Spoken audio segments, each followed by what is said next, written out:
রাতে মায়ের হাতের রান্না করা খাবার খুব মজা করে খেয়ে 10টার মধ্যে ঘুমিয়ে পড়লাম। সকাল হয়ে গেল, আমার ঘুম ভাঙলো না। আর আমি ঘুমাবো বলে মা ডাকলো না। এদিকে দুপুর হয়ে গেল, তাও আমি উঠলাম না। এবার মা এসে অনেক ডাকাডাকি করলো, তাও আমি উঠলাম না। মা চলে গেল, কিছুক্ষণ পর আবার আসলো আর ডাকাডাকি করতে থাকলো আর বকা দিতে লাগলো, তাও আমি উঠলাম না। এবার মা রেগে গিয়ে আমার গালে একটা থাপ্পড় মারলো, তাও আমি উঠলাম না। এবার মা আমার হাত ধরে টান দিল। যখনই আমার হাত ধরে টান দিল, আমার পুরো শরীর নড়ে গেল। শরীর আমার পাথরের ন্যায় শক্ত হয়ে গেছে। মা এবার আর কিছু না বলে দৌড়ে বাবার রুমে গিয়ে বাবাকে ডেকে নিয়ে আসলো। এবার বাবা এসে আমাকে ডাকাডাকি শুরু করলো, তাও আমি উঠলাম না। এবার বাবা চোখে জল ফেলছে আর বলছে, উঠে আয়, তুই যেভাবে থাকতে চাস সেভাবেই থাক, তোকে আর কিচ্ছু বলবো না, তারপরে উঠে আয়। বাবা, তুই না আমার কাছে একটা ল্যাপটপের বায়না ধরেছিলি, উঠে আয়, আজকেই তোকে আমি একটা ল্যাপটপ কিনে দেবো। আমি অবাক হয়ে শুধু দেখছিলাম, কারণ বাবা কোনোদিনই এত করুণা করে আমাকে ডাকেনি, অথচ আজ ডাকতেছে। আমি এবার উঠে আসতে যাচ্ছি, কিন্তু কিছুতেই উঠতে পারছি না। এদিকে বাবা আমাকে নানান রকম লোভ দেখিয়ে যাচ্ছে। কিছুক্ষণের মধ্যেই আমাদের বাড়িতে এলাকার সকল মানুষ চলে আসলো।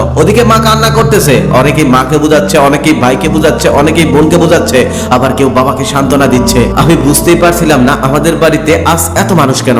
কখনো তো এই মানুষগুলো আমাদের বাড়িতে আসে না। তার কিছুক্ষণ পর কিছু মানুষ আসলো, আমাকে খুব যত্ন করে বিছানা থেকে নামিয়ে একটা শক্ত খাটের মধ্যে শুইয়ে দিল। আমি তখন সবাইকে বলতে চাচ্ছিলাম, এত সুন্দর নরম একটা বিছানার মধ্যে শুয়েছিলাম আমি, অথচ সেখান থেকে আমাকে এই শক্ত খাটের মধ্যে শোয়ালে কেন? কিন্তু আমি কাউকে কিছু বলতে পারছিলাম না। কেউ আমার কথা শোনে না, আমার কথার কোনো পাত্তাই দেয় না। আমি এবার কান্না করছি আর বলছি, আমাকে এখান থেকে নামাও, আমার পিঠে ব্যথা লাগছে। কিন্তু কেউ আমার কথা শোনে না, আমার দিকে ফিরেও তাকায় না। কিছুক্ষণ পর ওই মানুষগুলো গরম পানি করে নিয়ে এসে কিছুটা পানি আমার শরীরের মধ্যে ঢেলে দিল।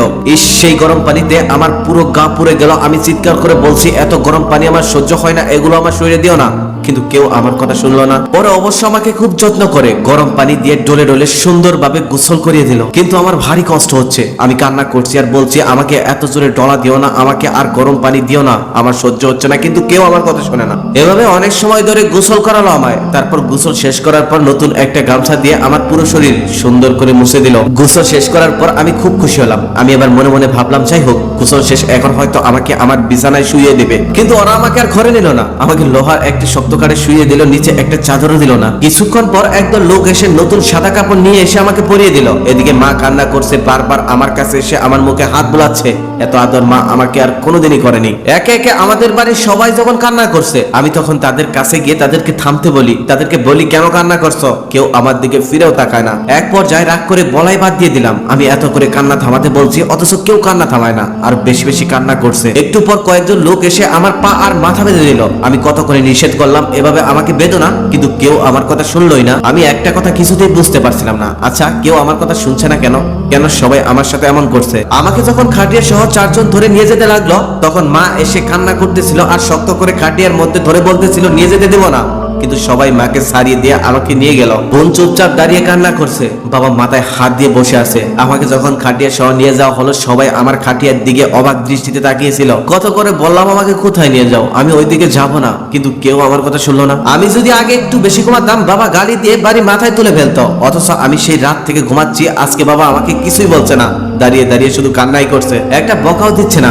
মা আমার সাথে আসতে চাচ্ছে, কিন্তু সবাই জোর করে ধরে আছে, কেউ মাকে এদিকে আসতে দিচ্ছে না। তারপর সবাই মিলে আমাকে নিয়ে আসলো আমাদের মাদ্রাসা মাঠে। সেখানে আসার পর খাটিয়ে নামালো। নামানোর পর সেখানে জানাজা পড়লো। জানাজা শেষ করার পর আমাকে কবরস্থানের দিকে নিয়ে যেতে লাগলো। কবরস্থানে যেতে দেখলাম একটা নতুন গর্ত করেছে। বাবা আর ভাই তখন ওই মাটির গর্তে নেমে গেল। মাটির গর্তে নামার পর আস্তে আস্তে আমাকে কোলে করে সেখানে শুইয়ে দিল। একটা বালিশ চাদর কিছুই দিল না, একটা লাইটও দিল না। এখন আবার আমার পা আর মাথার বাঁধন খুলে দিল। তারপর খুব তাড়াহুড়া করে কাঁচা পাশ দিয়ে আমার উপরটা ঢেকে দিল। তার উপর যেন আরো কি কি দিল আমি কিছুই দেখতে পারছিলাম না। আস্তে আস্তে শুধু আমার গর্তটা অন্ধকারী হতে লাগলো। আমি চিৎকার করে বলতে থাকলাম, এখান থেকে আমাকে বের করো, আমার খুব ভয় লাগছে, এখানে আমি থাকবো না। কিন্তু কেউ আমার কথা শুনলো না। একটু পরে মাটি দেওয়া কমপ্লিট করে সবাই আস্তে আস্তে চলে যেতে লাগলো। আমি কান্না করছি আর ডাকছি আর বলছি, আমাকে একা ফেলে যেও না, কিন্তু কেউ আমার কথা শুনলো না। স্বার্থপরের মতো আমাকে ফেলে সবাই চলে গেল। কি ভাবছেন এটা শুধু আমার গল্প? না, এটা আপনার আমার প্রত্যেকের গল্প। একদিন প্রত্যেককে এই সময় পার করতে হবে। এটা চিরন্তন সত্য, সত্যের থেকেও সত্য। এই চিরন্তন সত্যটা তুমি মানলেও সত্য, না মানলেও সত্য।